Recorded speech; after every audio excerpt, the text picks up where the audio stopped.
Pour nous, donc, on continue, comme vous le savez, à faire l'étude sur le livre de l'Apocalypse, mieux connu sous le nom de Révélation.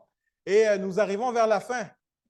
Merci Seigneur. Et donc, comme j'ai dit il y a 2 semaines, nous allons produire des chandails avec « Nous avons survécu l'Apocalypse », comme quoi nous avons passé à travers le livre. Et donc, nous sommes rendus donc au chapitre 19 ce matin. Et en terminant le chapitre 19 ce matin, il ne va rester que 3 chapitres à regarder ensemble, 20, 21 et 22. Et donc, la semaine prochaine, si je ne me trompe pas, Jean-Philippe va apporter le message sur le chapitre 20. Doté, la semaine suivante, va apporter sur le chapitre 21. Et Dieu voulant, en revenant, je terminerai avec le chapitre 22. En regardant donc la préparation de ce matin, j'ai trouvé la préparation de ce matin un peu difficile. Pourquoi? Pas parce que le passage est compliqué, au contraire, le passage est super simple. Mon problème avec le passage de ce matin, c'est que je me rends compte que le but du message est exactement le même but qu'il y a 5 semaines. Et tu te dis, mais comment tu fais pour trouver un autre message quand le message du chapitre est exactement le même message qu'on n'arrête pas de répéter depuis 5 semaines? Et la question que je me suis posée, mais OK, mais pourquoi? Pourquoi est-ce que le Seigneur insiste autant? Et j'aimerais commencer en disant quelque chose. Lorsqu'on parle du livre de l'Apocalypse, quel est le thème, quel est le mot ou le sujet que les gens retiennent le plus souvent quand on parle du livre de l'Apocalypse? La bête. La bête. Or, je vous demande de faire cette expérience ou de relever ce défi avec moi. Combien de chapitres sont accordés à la bête dans l'Apocalypse? Un seul chapitre. Sur 22, un seul chapitre est accordé à la bête. Mais lorsqu'on parle du livre de l'Apocalypse, le seul thème qui revient, c'est la bête. Trouvez l'erreur. Trouvez l'erreur. OK? À partir du chapitre 15 jusqu'à la fin du livre de l'Apocalypse, la seule chose dont on parle, c'est que la bête a été vaincue. Que la grande ville a été vaincue. Je dis grande ville parce que je ne vais pas dire l'autre mot, quoique c'est ce qu'on va lire ce matin. La bête a été vaincue. La grande ville a été vaincue. Le faux prophète a été vaincu. Satan a été vaincu. 7 chapitres nous parlent de comment Dieu a vaincu. Mais le seul sujet que les gens vont lire lorsqu'ils vont lire l'Apocalypse, c'est la bête. Et la question est, pourquoi est-ce que Dieu insiste autant? Pourquoi autant insister sur la victoire? Il pourrait prendre un chapitre et dire, bon, mais le chapitre va s'arrêter sur la bête a été vaincue. Non. Le Seigneur insiste de passer 7 chapitres pour nous parler de la victoire. Pourquoi? Bien, parce qu'il veut nous rappeler que la bête a été vaincue. Il veut nous rappeler que le faux prophète a été vaincu. Il veut nous rappeler que Satan, le diable, a été vaincu. Et donc, le sujet du livre, surtout vers la fin, c'est de nous rappeler encore et encore et encore et encore et encore et encore que Jésus est vainqueur. Et c'est ça le but du livre. Jésus est vainqueur. Et encore une fois, ce matin, comme les autres fois, le thème, la victoire.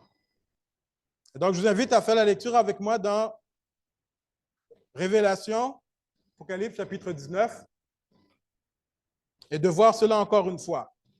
Donc, après cela, après quoi? Après avoir vu la grande ville être complètement détruite, après avoir nommé la ruine du monde politique, la ruine du monde économique, la ruine du monde culturel, après avoir vu la destruction totale et complète de la grande ville, Jean voit une autre vision. Il dit, après avoir vu cette vision, après cela, et là, qu'est-ce qu'on fait? On remonte au ciel. Et regardez qu'est-ce qui se passe au ciel. j'entendis dans le ciel comme une voix forte d'une foule nombreuse qui disait Alléluia. Le salut, la gloire et la puissance sont à qui? Hey, l'Église, sont à qui? Le salut, la gloire et la puissance sont à notre Dieu.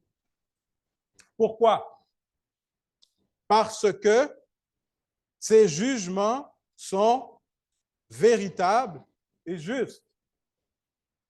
Les jugements de Dieu sont véritables et justes. OK? Mais qu'est-ce que tu veux dire quand tu dis que les jugements de Dieu sont véritables et justes? Car les jugements de Dieu sont véritables et justes, car il a jugé la grande prostituée. Il l'a jugée, il l'a condamnée, il l'a amenée à la ruine. Elle qui corrompait.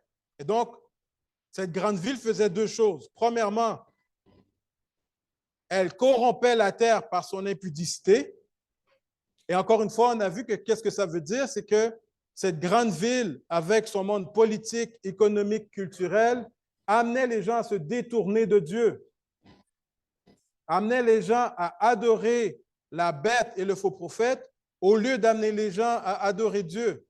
Et lorsque un gouvernement, une culture, une économie amène les gens à se détourner de Dieu, on dit que cette institution corrompt la terre. Et donc, Dieu va porter un jugement contre cette institution ou toute institution qui amène les gens à se détourner de Dieu. Et donc, non seulement il mène un jugement contre la grande ville à cause de ça, il dit ensuite, deuxièmement, et il a vengé le sang de ses serviteurs en la redemandant de sa main. Et donc, Dieu porte un jugement pour deux raisons. Un, parce qu'il y a un gouvernement qui détourne les gens de la gloire de Dieu, mais non seulement il détourne les gens de la gloire de Dieu, en plus, il persécute ceux qui veulent adorer Dieu. Il persécute ceux qui veulent adorer Dieu. Donc, deux mal. Et donc, Dieu dit, à cause de cela, je juge la grande ville. Toute personne, toute institution, tout mouvement qui amène les gens à se détourner de Dieu va subir le jugement de Dieu. Et tout gouvernement qui persécute les enfants de Dieu parce qu'ils croient en Dieu et qui veulent servir Dieu auront aussi, eux, leur jugement. Et la foule qui est dans le ciel dit « Alléluia, salut, gloire et puissance sont à notre Dieu parce qu'il va juger tous ceux qui vivent et qui commettent de tels ignominies, de tels péchés. » Et il continue. Et ils dirent une seconde fois Alléluia. Est-ce que vous savez qu'est-ce que Alléluia veut dire?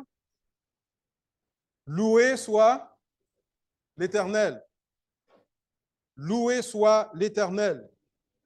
Et donc la grande foule va dire une seconde fois Loué soit l'Éternel. Pourquoi? Et sa fumée, la fumée de qui? La prostituée de la grande ville. Et la fumée qui représente sa ruine monte au siècle des siècles. Ça veut dire quoi? Aucune restitution possible pour cette grande ville. Elle va être détruite à jamais. Et lorsque les gens qui sont au ciel, les saints qui sont au ciel voient ça, ils adorent le Seigneur Dieu. Loué soit l'Éternel, parce que cette ville rebelle ne sera plus jamais. Elle ne sera pas reconstruite, elle est anéantie pour toujours. On loue l'Éternel à cause de sa justice, on loue l'Éternel à cause qu'il juge la grande ville, on loue l'Éternel parce que la fumée de cette grande ville va s'élever au siècle des siècles. Et on continue. Pas tout. Et les 24 vieillards, ça fait longtemps qu'on ne les avait pas entendus, eux autres, là. Ça fait longtemps qu'on n'avait pas entendu. Et les 24 vieillards et les 4 êtres vivants, ils sont où, eux autres, d'habitude? Ah, OK. Il y en a qui écoutent. Les 24 vieillards et les 4 êtres vivants sont autour du trône. Et donc, les 24 vieillards et les 4 êtres vivants se prosternèrent et adorèrent Dieu. Puis Dieu, il est où?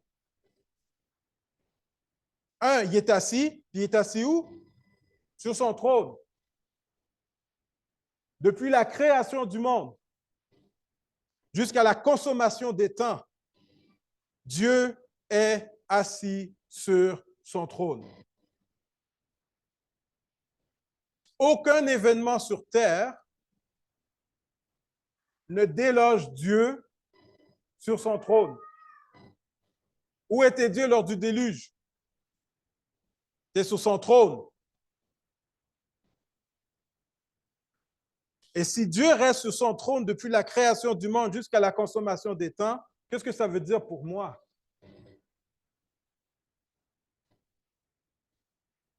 Je ne stresse pas. Parce que peu importe ce qui se passe sur la terre, Dieu est assis sur son trône. Dieu est assis sur son trône. Et donc, les 24 vieillards et les 4 êtres vivants se prosternèrent et adorèrent Dieu assis sur le trône en disant Amen et Alléluia. Ainsi, c'est partout. Et une voix sortit du trône, on est encore autour du trône, disant Louez notre Dieu, vous tous ses serviteurs, vous qui le craignez, petits et grands.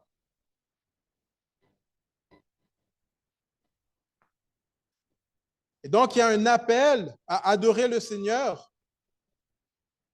Et Jean dit ceci, et j'entendis comme une voix d'une foule nombreuse, exactement la même phrase qu'au verset 1er.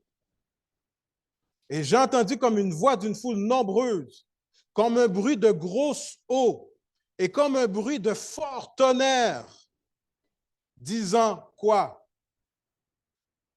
Alléluia, 4 fois. 4e fois. Alléluia. Pourquoi?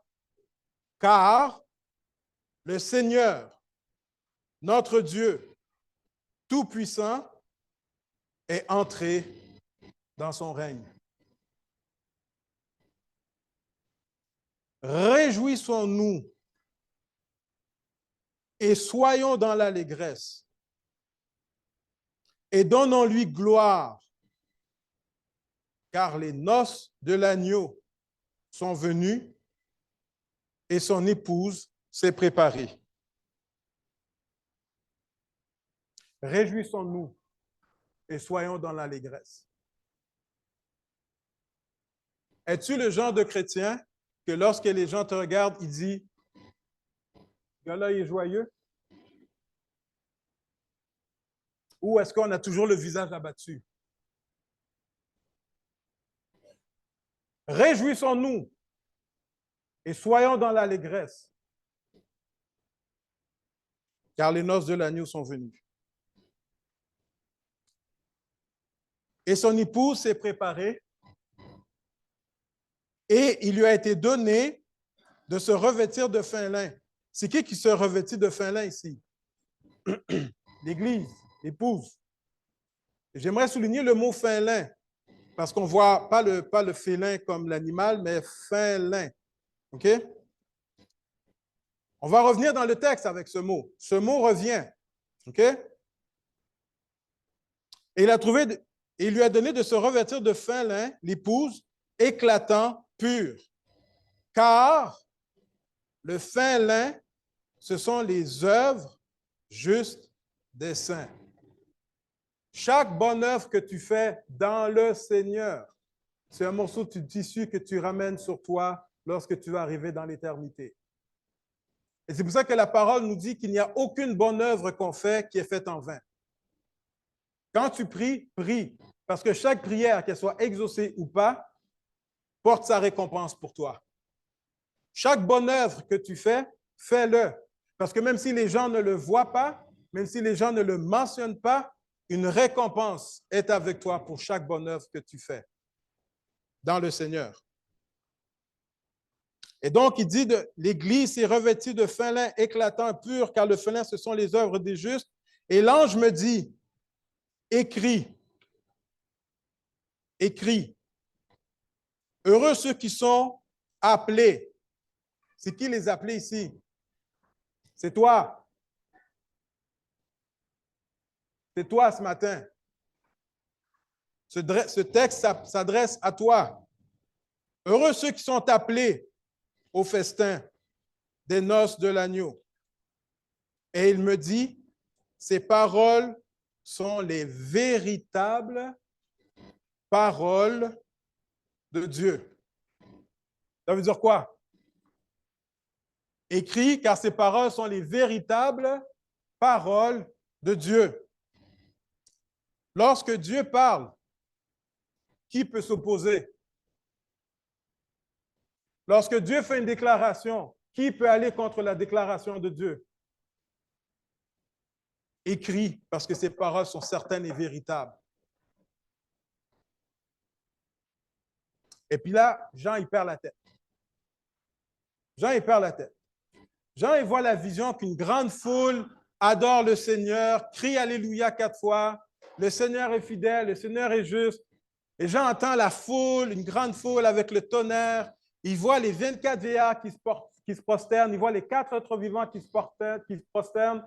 Il voit toute la foule, puis toute l'adoration. Puis Jean, là, il n'en peut plus de cette adoration-là. Il n'en peut plus, là. Il perd la tête. OK? Il est tellement dépassé par l'adoration qu'il voit. Regardez qu'est-ce qu'il va faire.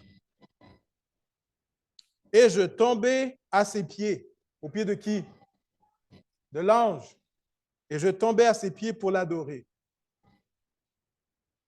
Jean est tellement sous par la puissance de l'adoration auquel il participe, il ne sait plus où mettre sa tête. Tout le monde est en train de louer. Tout le monde est en train de se prosterner. Tout le monde est dans la louange. OK, moi aussi, je veux participer à la louange. OK. Prosterne devant l'ange. Question. Est-ce que ça t'est déjà arrivé de se sentir comme ça? Est-ce que ça t'est déjà arrivé de rentrer dans la présence de Dieu, sentir cette présence divine et que la seule chose que tu as le goût de faire, c'est d'adorer le Seigneur?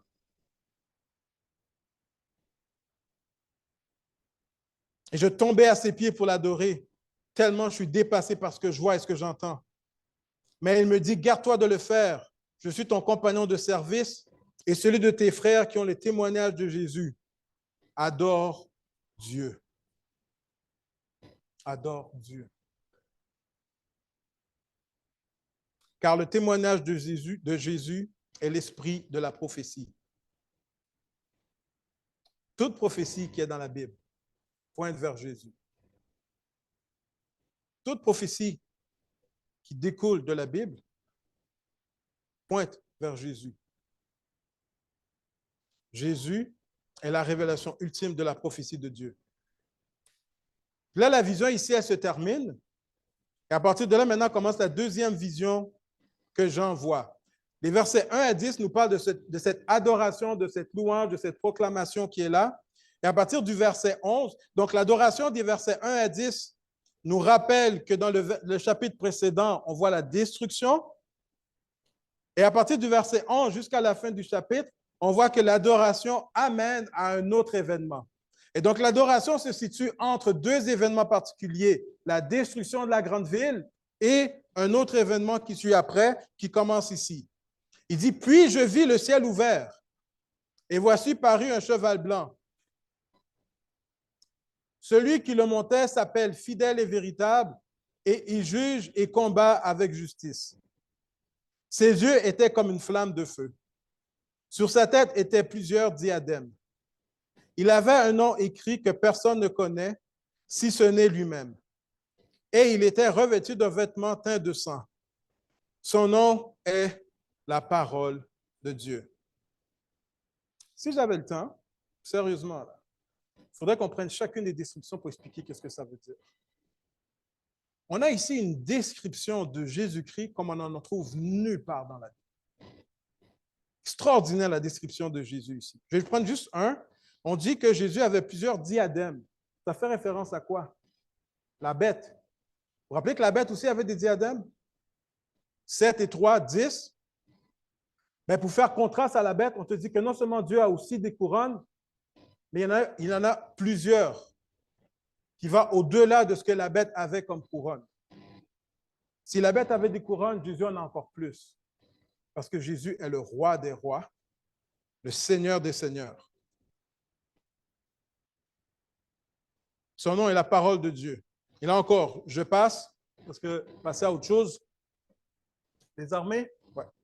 Les armées qui sont dans le ciel suivaient celui sur des chevaux blancs. Donc là, Jésus est sur un cheval, l'armée le suit sur des chevaux blancs, revêtus de fin lin, blanc et pur. Qui est l'armée qui suit Jésus-Christ ici? C'est l'Église. Ce ne sont pas les anges. Parce que l'armée est revêtue de fin lin. Et c'est qui est revêtu de fin lin? L'épouse. Donc, ceux qui accompagnent Jésus-Christ ici, c'est l'Église, les fidèles, les croyants qui accompagnent le Seigneur. Fin lin. De la bouche de celui qui était sur le cheval blanc sortait une épée aiguë pour frapper les nations. Il les prêtera avec une verge de fer et il foulera la cuve du vin de l'ardente colère du Dieu Tout-Puissant. Il avait sur son vêtement et sur sa cuirasse un nom écrit. C'est quoi le nom qu'il avait décrit? Roi des rois, Seigneur des seigneurs. Aussi, j'ai déjà dit, aussi imposant que peut être un gouvernement dans le monde, aussi imposant, aussi effrayant qu'un gouvernement peut être en ce bas monde, Jésus est le roi des rois, le Seigneur des seigneurs. Et c'est pourquoi je ne crains pas. Je ne crains pas. Et je vis un ange qui se tenait dans le soleil.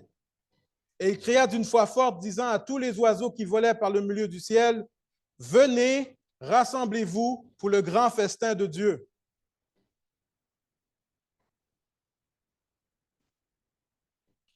Afin de manger la chair des rois, la chair des chefs militaires, la chair des puissants, la chair des chevaux et de ceux qui les montent, la chair de tous, libres et esclaves, petits et grands.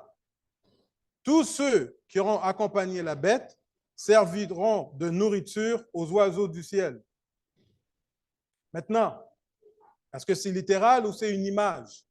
Peu importe. Peu importe. Le message est, tous ceux qui s'opposent à Jésus-Christ vont subir une ruine absolue et totale. Tous ceux qui s'opposent à Jésus-Christ. Et je vis la bête. La bête. Qu'est-ce qui arrive à la bête? Et je vis la bête et les rois de la terre et leur armée rassemblés pour faire la guerre à celui qui était assis sur le cheval et à son armée. Et la bête fut prise, et avec elle le faux prophète, qui avait fait devant elle les prodiges par lesquels ils avaient séduit ceux qui avaient pris la marque de la bête et adoré son image. Et qu'est-ce qui est arrivé à la bête et au faux prophète? Ils furent tous les deux, jetés, vivants. On va revenir sur ça. Vivants dans les temps ardents de feu et de soufre. Pourquoi est-ce qu'il dit qu'ils ont été jetés vivants? C'est parce qu'ils vont passer l'éternité vivants à souffrir pour s'être rebellés contre Dieu. Toute l'éternité. Ils vont subir la colère de Dieu pour avoir détourné l'humanité contre Dieu. Ils furent jetés tous les deux vivants. Fait que là, on en a trois. La grande ville a été anéantie et sa fumée monte au siècle des siècles.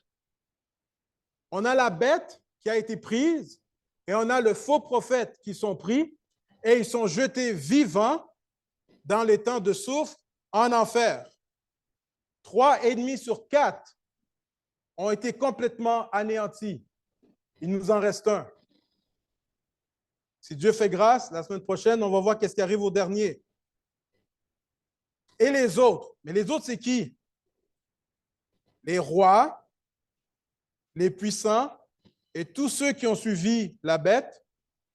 Tous ceux-là furent tués par l'épée qui sortait de la bouche de celui qui était assis sur le cheval, et tous les oiseaux se rassasièrent de leur chair. Quel est le message? Premièrement, ce n'est pas écrit sur mon PowerPoint, mais pour ceux qui ne l'auraient pas encore compris depuis le début de l'Apocalypse, Dieu gagne. Si ce n'était pas encore clair, Dieu gagne. Par conséquent, et je termine avec ces points comme conclusion. Premier point, adore Dieu, car la victoire est certaine et véritable. Je n'ai pas besoin de savoir ce qui se passe dans le monde. Ce que je veux dire, je ne suis pas influencé par ce qui se passe dans le monde. Peu importe. Parce que peu importe ce qui se passe, Dieu gagne. Et quand je rentre dans la salle ici, je rentre ici et je viens adorer Dieu. Pourquoi? Parce que Dieu gagne. Je lève les mains parce que Dieu gagne. Je chante parce que Dieu gagne. J'adore parce que Dieu gagne. Je participe dans le service parce que Dieu gagne. Et c'est ce qu'on vient célébrer lorsque nous nous rencontrons dimanche après dimanche après dimanche. Adore Dieu parce que la victoire est certaine et véritable.